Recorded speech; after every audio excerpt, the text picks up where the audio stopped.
Forget trying to keep up with AI. It's moving too fast. It's time to think differently about it. Welcome to the AI Readiness Project hosted by Kyle Shannon and Ann Murphy.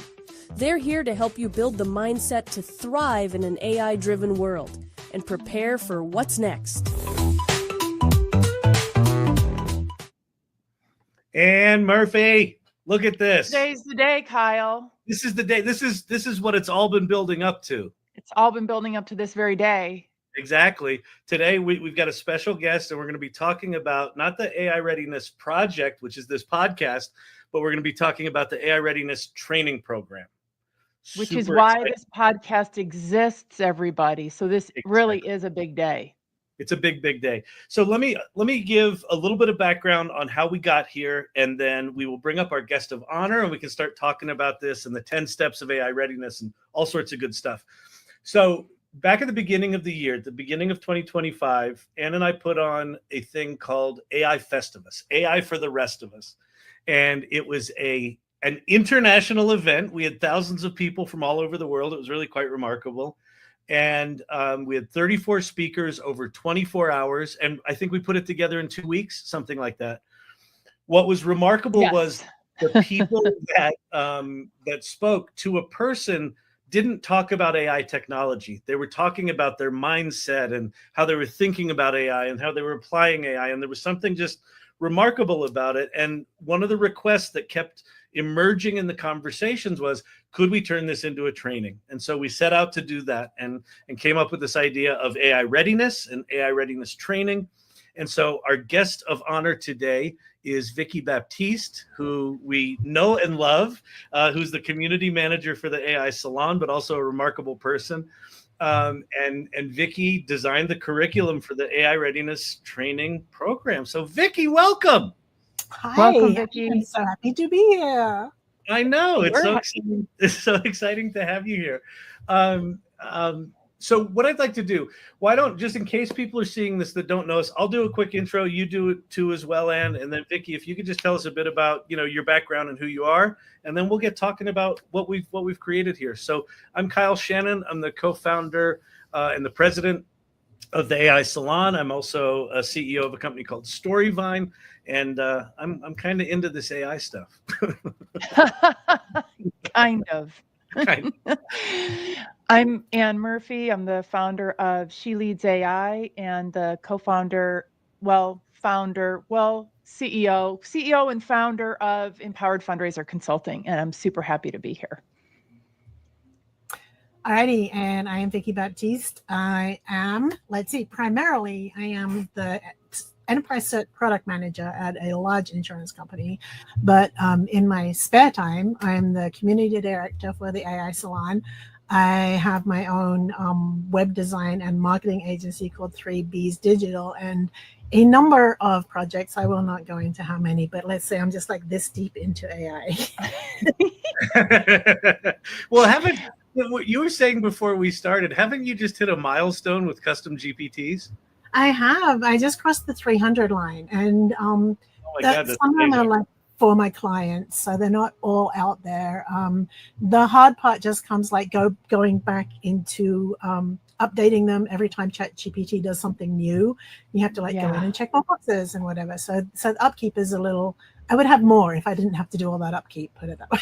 Yeah, that's great. That's awesome. What about your 3D printing? Because I've been following you on TikTok for a couple years, and I have thoroughly enjoyed all of your creations. Where are you in your 3D printing journey? I currently have 2 printers that are broken. I think I knew that because I haven't seen as many of your creations. I almost hesitated to ask. They're all around. They're everywhere. Oh, they're so cute. Like you just have to say 3D printing, and I have they're everywhere. Oh, you have your own, Kyle?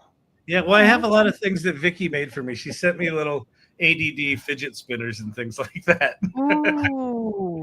The fidget spinners are fun, but I just actually gave away like 5 3D printers that I wasn't. Wow, that's amazing. And then the other 2 are in various states of disrepair. That's crazy. Well, so let's get started today. So here's what we're going to do. I'll give you a little rundown of the agenda. So first thing we're going to do is we're going to walk through what we call the 10 steps of AI readiness. And these are just kind of some ideas. As we were looking to put together the curriculum, we were trying to figure out what are the through lines that were across all of these different talks. And one of the things we wanted to do in particular was make sure that this training was evergreen, that this wasn't something that if you watched it, it would be irrelevant 3 months from now or 6 months from now, because the tools are changing so much. So what we'll do is this. There's 10 steps, and what I'll do is I'll kind of tee up a step, and then Vikki and Ann, if you guys would just kind of riff on it and just give your thoughts and, where's your head? And it's actually going to be interesting from where we started to where we are now. Has anything changed from when we did this, started this 6 months ago? So step number 1 of AI readiness is start with a problem, not a tool. One of the things that is seductive about AI technology is because it's so powerful, you might say, oh, I want to do something with ChatGPT, as opposed to saying, hey, I've got this problem I want to solve. What's the best tool to solve that? Which may or may not be ChatGPT. It might just be Microsoft Word in your brain, right? So start with a problem, not a tool. Thoughts? Well, start with a problem, not a tool, is something that I learned even before AI Festivus from Suzanne Welker-Juergens, one of our favorite community members. No matter what community you're in, Suzanne, if Suzanne is there, it's a better place. But she kind of retrained a bunch of us over time to actually sit and think before we started a project and to kind of treat our work as though we were product managers, which when I first met Suzanne, I had no idea what she even meant by that. But I really appreciate that point of view, and I've taken it into everything I do with AI, is like start with the problem in mind. Beautiful. I feel the same thing, and I know, like Suzanne presented in AI Festivus, and which became part of this curriculum, I should say. I'm sorry, I don't speak well, and that was one of the things that she like contributed to this course, is like that's really where you have to start. So that the problem you're not doing, if you're not solving a problem, you're not really doing anything, right? Yeah. I think that's it.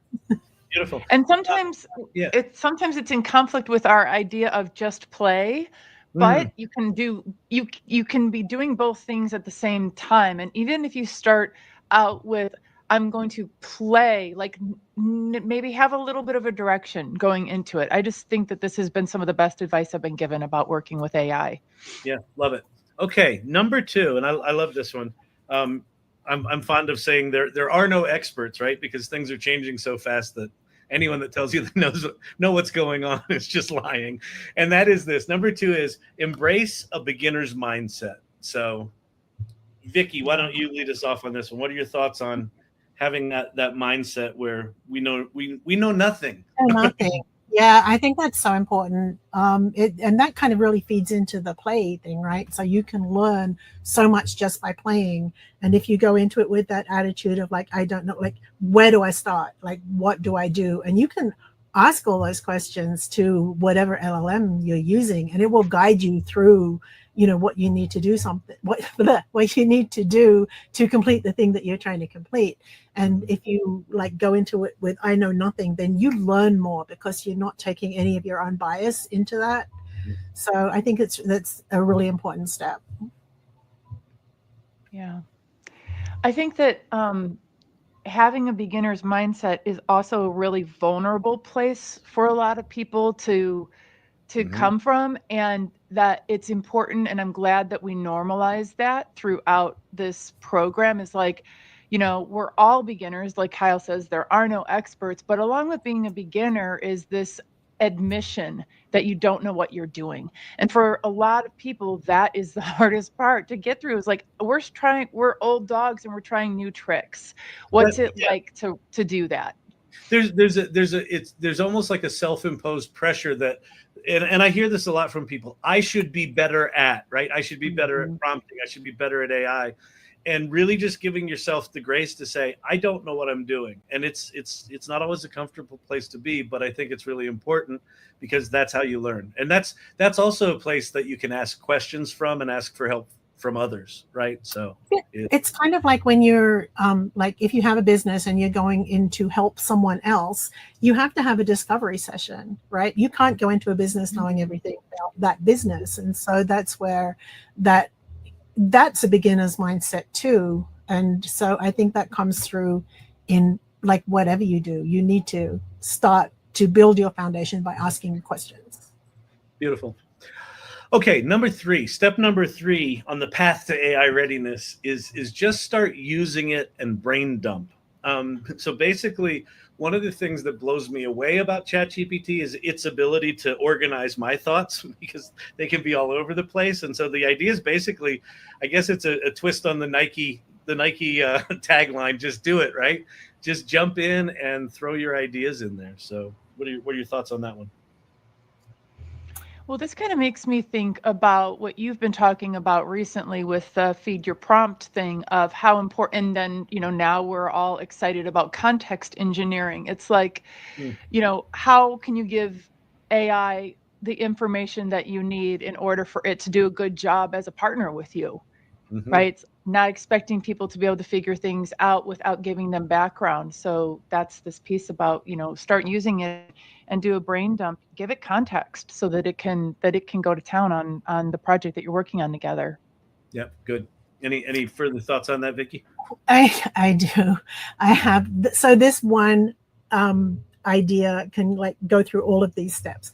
I was having a meltdown the other day because like I had so many things to do and I was behind in so many things. And so I opened Manus and I said, look, this is like literally through tears.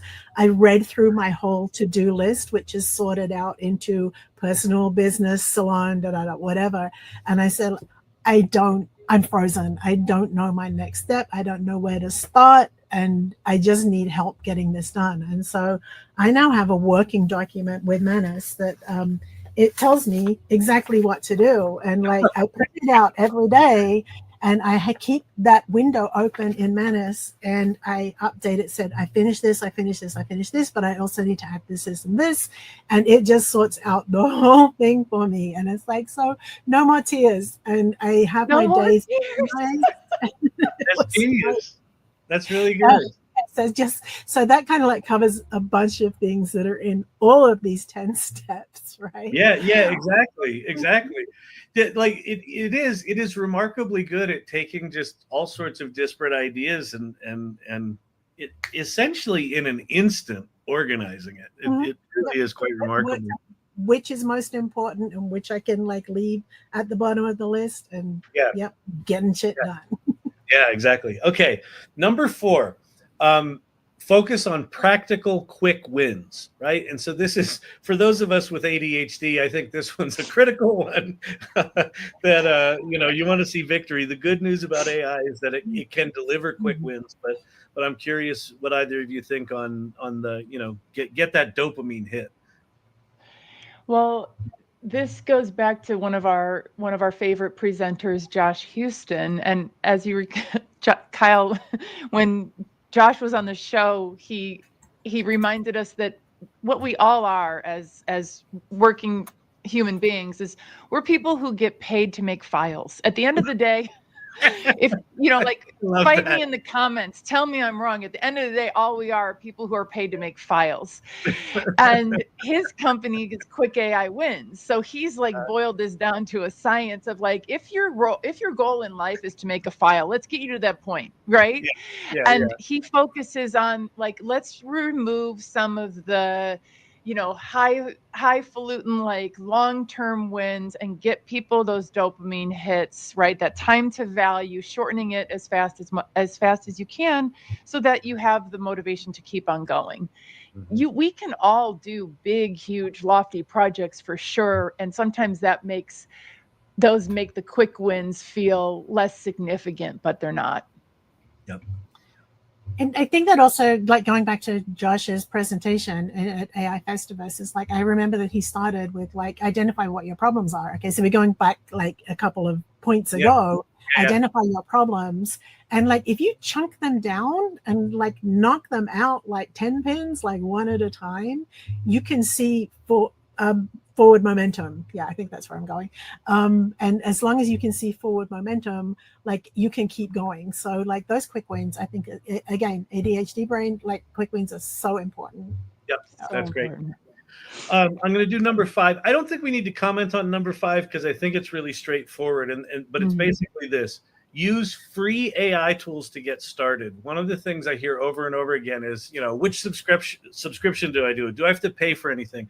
Almost everything, with the maybe exception of video tools where they can be, you have to have a subscription there.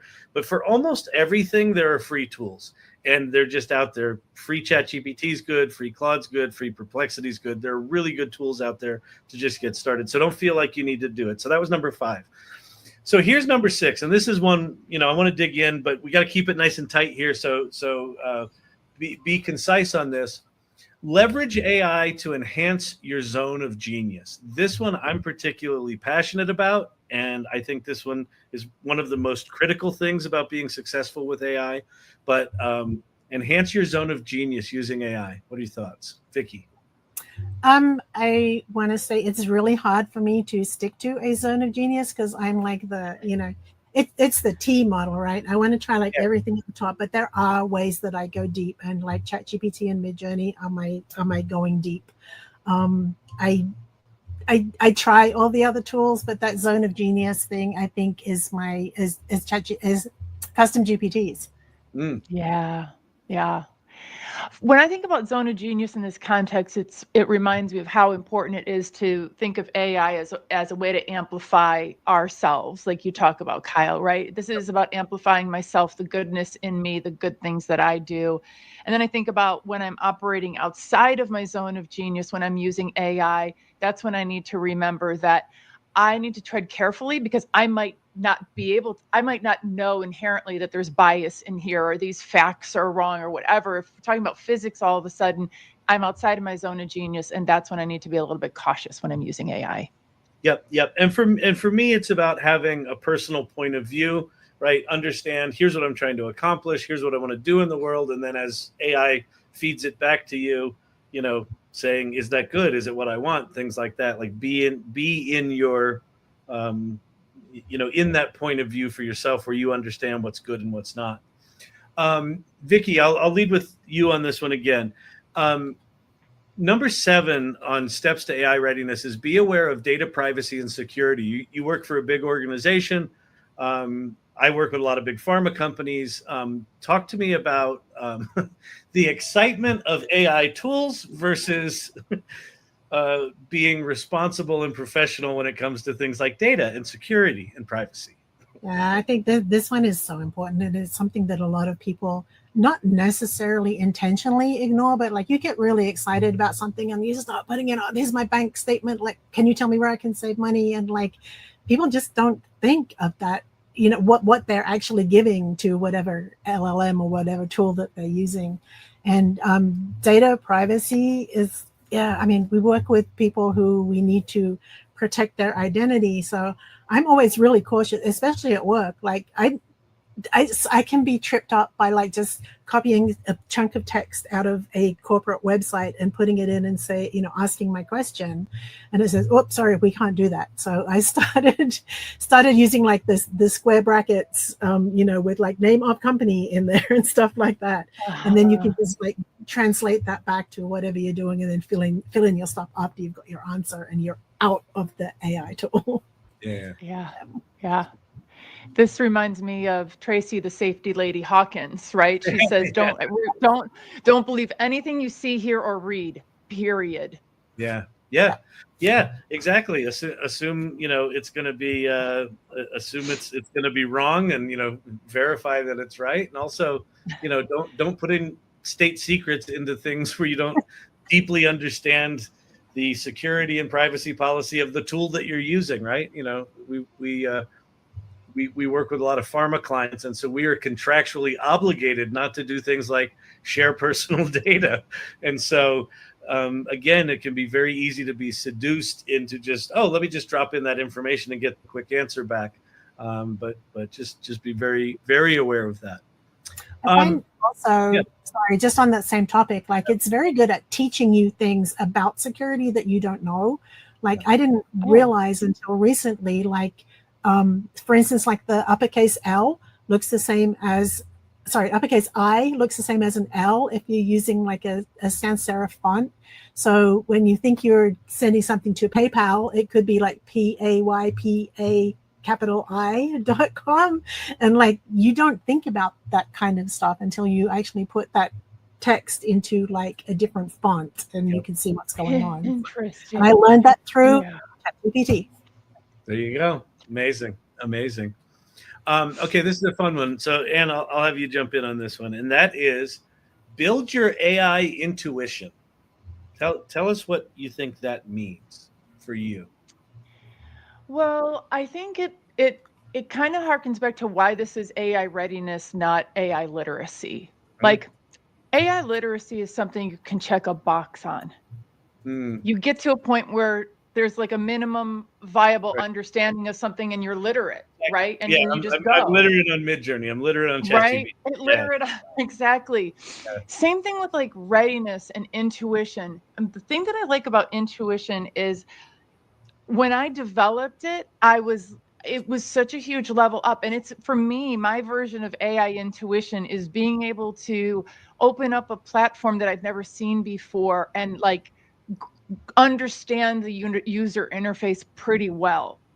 When I first started, I just didn't even know, like, when I'm talking to something like ChatGPT, remember in the beginning when it was just that little box on the bottom?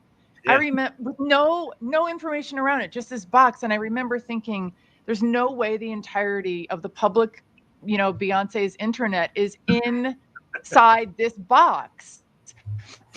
And over time, as you use it, you just develop these muscles and your intuition, you start knowing, okay, when I'm now dropped into this user interface, this is probably how I'm supposed to, interface with it. And that has helped a lot. Great. Love it. And how about you, Vikki? What's your relationship with intuition in these tools? Whenever I hear intuition, I always think of that, like knowledge is knowing the tomato is a fruit and intuition is not putting it in a fruit salad. Like to me, like intuition is, if I want to make a specific kind of image, I know that I can go to Midjourney because it has mood boards. If I want to make a more general image, I can do it in DALL-E in ChatGPT because like it's so good now. And I think that again is something that is reinforced like throughout the lessons in this course, is like it teaches you like how to build up your intuition, like to know what tool to use, not necessarily like naming tools, but like what kind of tool. Do you need deep research or do you just need like a quick answer? Kind of thing? It reminds me when I went to acting school, one of the things I wondered is, what do they teach you at acting school? and what they teach you is they teach you a bunch of tools that you're supposed to practice enough that you forget the tool and just get back to your intuition. Ooh. And I feel like AI is very similar, where there are things to learn. There's learning how to prompt and learning how to give it feedback and give it context and all that sort of stuff. And once you get to a certain level of mastery with that, you can start to be a bit more intuitive and just, here's a problem I have. Okay, I know I'm going to use this tool or that tool. And if that doesn't work, I'll go over here. But there's a level of mastery that's required. And I think you just get that through playing and practice and doing. So I think the course really, really helps with intuition because it gives a solid enough foundation in a breadth of areas so you can begin to connect dots. Like you're going to be doing an AI project or you're going to see something that you think you could use AI on, and you're going to know, okay, this dot and that dot can get hooked together by this type of a tool, not necessarily which exact tool of the moment, but here's what I'm trying to do. Oh, that's a video generator. Yep. Great. Love it. Number 9. Oh, sorry. I'm sorry. Going back to intuition, like the thing that is like your intuition is to just like speak to a person, speak to ChatGPT like you're speaking to a person. Oh, yeah. People's like they might start off doing like, oh, I need da da da da, and like, you know, start talking like a robot, but like your intuition should lead, and that's great. what you use to like to put in a prompt. It is a large language model, not a large logic model, right? And so, yeah, use your words. That's great. Step number 9 of AI readiness is build community. You're looking at 3 people that are deeply passionate about that. Vikki, you are the community manager for the AI Salon. Tell us what you feel the value of community is with this AI stuff.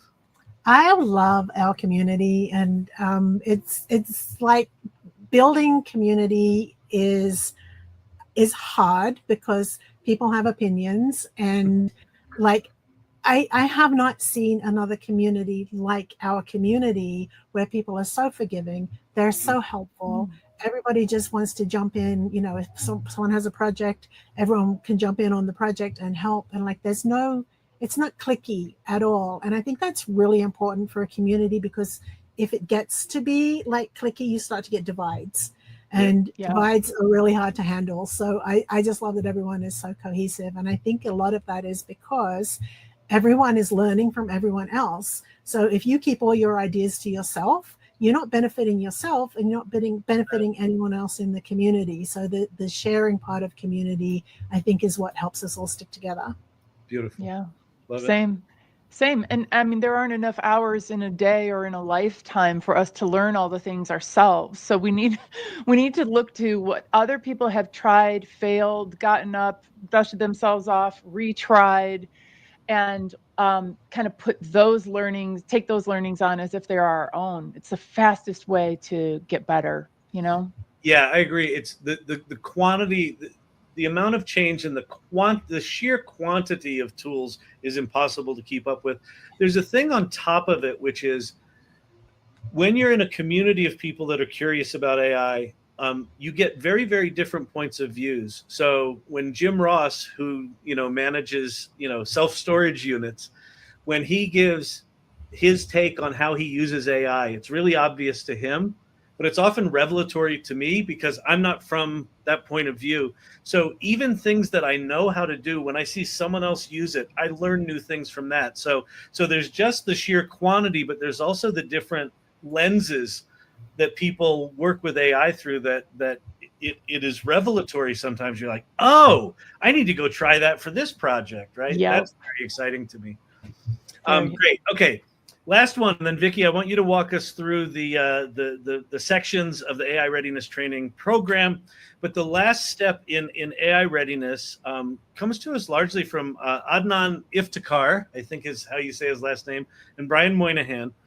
And it's this: focus on adaptability quotient and emotional quotient. So we know the IQ, intellectual quotient. Over the past decade or so, we've talked a lot about EQ.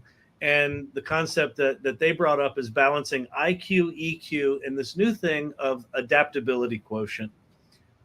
Things are changing. Things are going to keep changing, and we're going to need to adapt. So maybe you could both just share, how have you adapted over the past 2.5 years as you've been immersed in this world of craziness? You get first, Sam. Oh boy.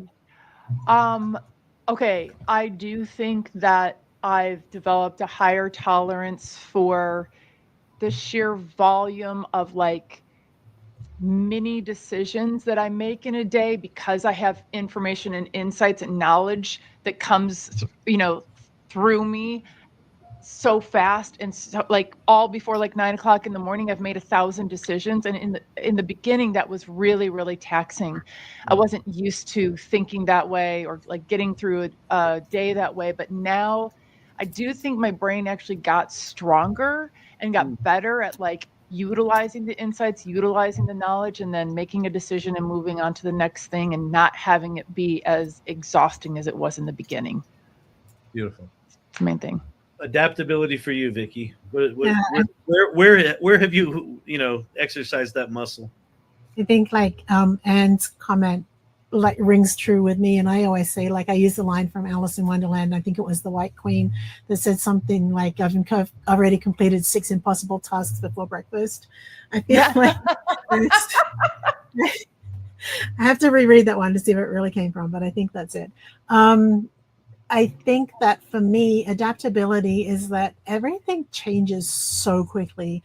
Like I said, with the custom GPTs, I have to go through them all now and like check this box because OpenAI added, I can't remember what box it is. You have to check. But like everything is just changing so fast. And we used to have this mentality, and a lot of people, like, I feel more like people outside of AI still do, when Facebook changes something on their homepage and everyone's like, oh, I hate this. And then after a while, it's like, oh my God, it's the best thing ever. Like, I don't know how we survived without it. And I think that adaptability is like, they're changing things for our own good. And like, you see these changes in the different AI tools and you think, oh, why didn't they just leave it alone? It was awesome. And then you have this extra thing that they've added on top. And it's like, oh, that really does work. I really like it. And so I think like being able to look at those things as positives rather than negatives is pretty big. That's really good. Yeah. That's really good. For me, the adaptability thing has to do with preciousness. Sometimes I'll build something and it's really good and it's really innovative and people see it and they're like, oh my God. And then 3 months later, my instinct is that it's still as genius as it was 3 months ago, but now things have evolved and now it's just a feature of one of these tools, right? So the thing that I made is no longer, and being able to not be precious with the things we create and just really recognize, okay, great. I learned something in that. I'm glad I did it. It was really exciting for a month or two. And now it's time to move on. So letting go of, your precious things that you've created, I think is a skill worth doing. And it doesn't mean you shouldn't do the work. You should do the work. Let it be precious in the moment. And then if things change quickly and that's no longer as relevant, let it go and figure out the next thing. Great. So that's it. So those are the 10 steps of AI readiness, just as sort of key themes that we pulled out of this 24 hours of AI Festivus. Vikki, if you'd be so kind right now, what I'd love to have you do is just walk us through what are the main sections, talk us about the program overall, what are the main sections and what can people expect to learn in the program? Awesome. And I have to refer to another screen because I cannot remember all this stuff off the top of my head because there's so much in there. But I think like one of the main things that really hit me about this as a course is that you could pay the price of the course just to have access to those videos from AI Festivus, because there's so much magic, so much knowledge crammed into those videos. And I know like a lot of courses, they do sell access to video. Or if you go to a webinar like this, okay, you can like pay more money and have like permanent access to these videos. So yeah. I think that's really important, but also the learning, like we are not directly teaching from someone's video. We are looking at the information that they gave us and looking at that information as a whole. And that's what helped us to develop the course.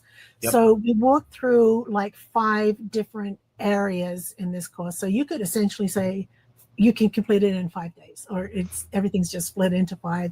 You probably could complete it in 5 days, but I recommend like taking more because like you really want to soak in that knowledge. So we start with AI foundations, so AI exploration, and I'll just go like quickly through the topics and then go into them in a little bit more detail. Then the second session is the AI powered business, and the third session is the creative process. Yep. The fourth session is responsible innovation, so important. And the last session is like actually putting your AI into action. So the first session is like the longest. It actually has, there's I think 12 lessons. Most sessions have 9. This one had so much information that we had to split it into 12. And we're talking about culture shifts, and we're talking about like scaling AI from an individual to a business. So you can come into this as a business owner, or you can come into this as an individual, and whatever you do, like you can adapt the knowledge to your special area of interest. We also talked about problem-driven results, and that was the session we talked about before with Suzanne Walker-Jurgens, who teaches you how to like really dig into something, pull out the problems, and then use those problems to move forward with your AI learning. And that is also the session that has the culture shift with Brian and Adnan with the IQ, AQ, EQ formula. The AI in business, and like, you can absolutely skip this if you're not in business, but like, I think like everyone in AI is in business. Mm-hmm. Yeah, a lot of entrepreneurs. You really are. Yes. And even if you don't have like a business, you can still get good information from this session. So we're talking about tools, ethics, and growth with a panel that included like Jim Ross that Kyle talked about before, as well as a bunch of other people who are talking about like how they use AI in their business. And again, like you can equate that to just individual stuff. It doesn't have to be a business. We're talking about simplifying AI adoption services for consultants, and that's the session with Josh Houston. And then we're also looking at prioritizing wellness in the workplace, which is really important because you don't want to burn out. So we're looking at recognizing opportunities. We're looking at building an AI-ready business culture. And I think we even talked about AI councils somewhere in there as well. We did. The creativity one is fun because we're looking at art, we're looking at music, we're looking at video, and the sessions are really fun to be able to see what people have done. People like Kelly Bosch, CJ, oh my God, I've forgotten. CJ Sorry, I forgot his last name. A lot of people who you've actually seen like on this podcast, talking about like how they achieve what they do and their mindset towards creativity, which I think is actually really fun. Talking about filmmaking, and while in their session what they actually show may have evolved into more, it's always like a good starting place, and can show you where you can like build filmmaking into a business, like people like Joy Purdy. The ethics, policy ethics and civil engagement is like the responsible innovation section. So that's like we talked about Tracy, the safety lady. We also spoke to Dawn, whose name I cannot remember, but also talks about cybersecurity. Christy, yep. And that's right, yes. And Cindy Kuhn's session, this pulls on Cindy's session from like cultivating the AI mindset. And like, while you might think that belongs in the beginner session, like it's really cultivating your mindset, like to adopt an AI secure environment for yourself and for people you're working for if you have a business. And the last section is like putting everything into action. And we had like an amazing session with Glenn on his internet gold, like how to pull out gold from various things. And then we also talked about education with Mr. K, who is coming up in a future podcast as well, I believe, or might be a past podcast at this stage. And then, Tara Bonhorst and like her future product playground. I feel like some of Cindy's work like feeds into this as well, like where you're predicting like what can come in the future. And it's like, is it the Wayne Gretzky thing that's like skating to the puck? And then also there's a podcast panel in there and like paid teaching about language models, so you can really dig into like how AI works. And we are not expecting you to come out with a Pate model level mindset about how AI works, but I think it's really important to look behind the scenes and say, okay, why does ChatGPT give me the answers that it gives me? How does that work? So what is hallucination and why does it do that? And how can I repeat that? And exactly, all that sort of stuff. I mean, not only do you need to know for yourself, but like if you have a business, you need to explain it to your clients as well. So having all that learning is just so awesome. Beautiful. Yeah, that's terrific. So that's the curriculum, these 5 main areas. And it's, you go through that and it really does give you a foundation to be able to think about this stuff, whether you're going to use it personally, professionally, things like that. The training program is now available. So thank you, Vikki, for putting it together. Thank you, all of us, for hanging in there. And thanks everyone who's watching for your patience. But if you go to areyoureadyforai.com, as you see on the screen right there, letters are you ready, number 4, ai.com, you can sign up for the training, and it is incredibly reasonable. And Vikki has done just an amazing job. So Vikki, thank you for hanging out with us. For someone who didn't want to be on camera, can I just say you nailed it? You nailed it. Vikki is one of those people, like, don't listen to what she says she can't do, because exactly. it's opposite day. Couple of things that we would be remiss if we didn't give shout outs for. First of all, our amazing faculty. So everybody who presented at AI Festivus gave so generously.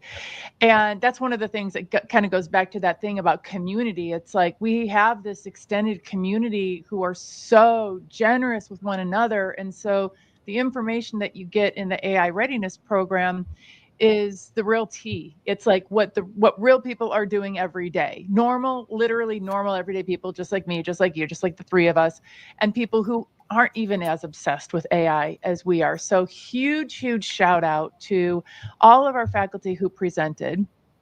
Then we love to have feedback. So when you grab the course and you start going through it, please let us know how it's going. We want to hear from you. So don't think that this is like some product that you're going to buy and go away in a corner and do, unless you want to do it that way. You are part of our community. So the three of us who are on the screen right now or in your ears, we would absolutely love to hear from you as you're going through the program, and let us put your picture on the website. Tell us what you like about it. We would love to have testimonials there, so don't forget about that. Also, there are a whole heck of a lot of people behind doing what we do here on this screen right now, and there's too many to count, but I do just want to give a shout out to the many people who show up in our communities every day to make opportunities like this possible for other people. And whether it was through AI Festivus or curation of the content or making the program like you, Vikki, there are lots of people around us who help us do this kind of stuff. So huge shout out to them. Kyle, do you want to tell the nice people? Yes, please. Sorry, I just wanted to say a special shout out to those people that actually tested the course for us to make sure that everything was working. Yes. Good. Yes. Thank you. Shout out to them. Kyle, where can the nice people, they can go to areyoureadyforai.com. Areyoureadyforai.com. Go there, check it out. You can read all about it and basically sign up there and begin today. And as Vikki said, you want to power through it in a couple of days, 5 days, a day per section, you can do that. I think this is also something that you could really soak in over weeks or months, right? There's a lot here to unpack. So yeah, thank you, everyone. Thank you to you two. It's been a real pleasure today. And we forgot. Sorry, you keep trying to kick me off. We got one more thing. The certificate. We got to talk about the certificate. There is a certificate. Everyone loves a certificate. I had no idea how much we love our certificates. So you complete the course, you get a certificate. So you can show it off. You can put it on LinkedIn. You can put it, next to your name on your CV. You can brag about it to your neighbors. You have completed this course. You are part of something real that exists and has human beings attached to it. And listen, it may seem like a potentially frivolous thing. People in our communities that have said they're a part of our community, that they've done particular things within our community, that they run our community, it makes a difference. People are surviving layoffs, they're getting promotions at jobs. So absolutely take advantage of that. So great point. Yeah, and we have like a community set up for this in the AI Salon. So like if you're going through the course and you're like, oh, I don't know how to pass this question to get onto the next stage, go and chat with someone in the community about it and they can help you get through it. Perfect. The questions are not too hard. They are not too hard. Awesome. Well, thank you, everybody. And thanks, everybody. Great to see y'all. Thank you. We'll see you out there. Bye.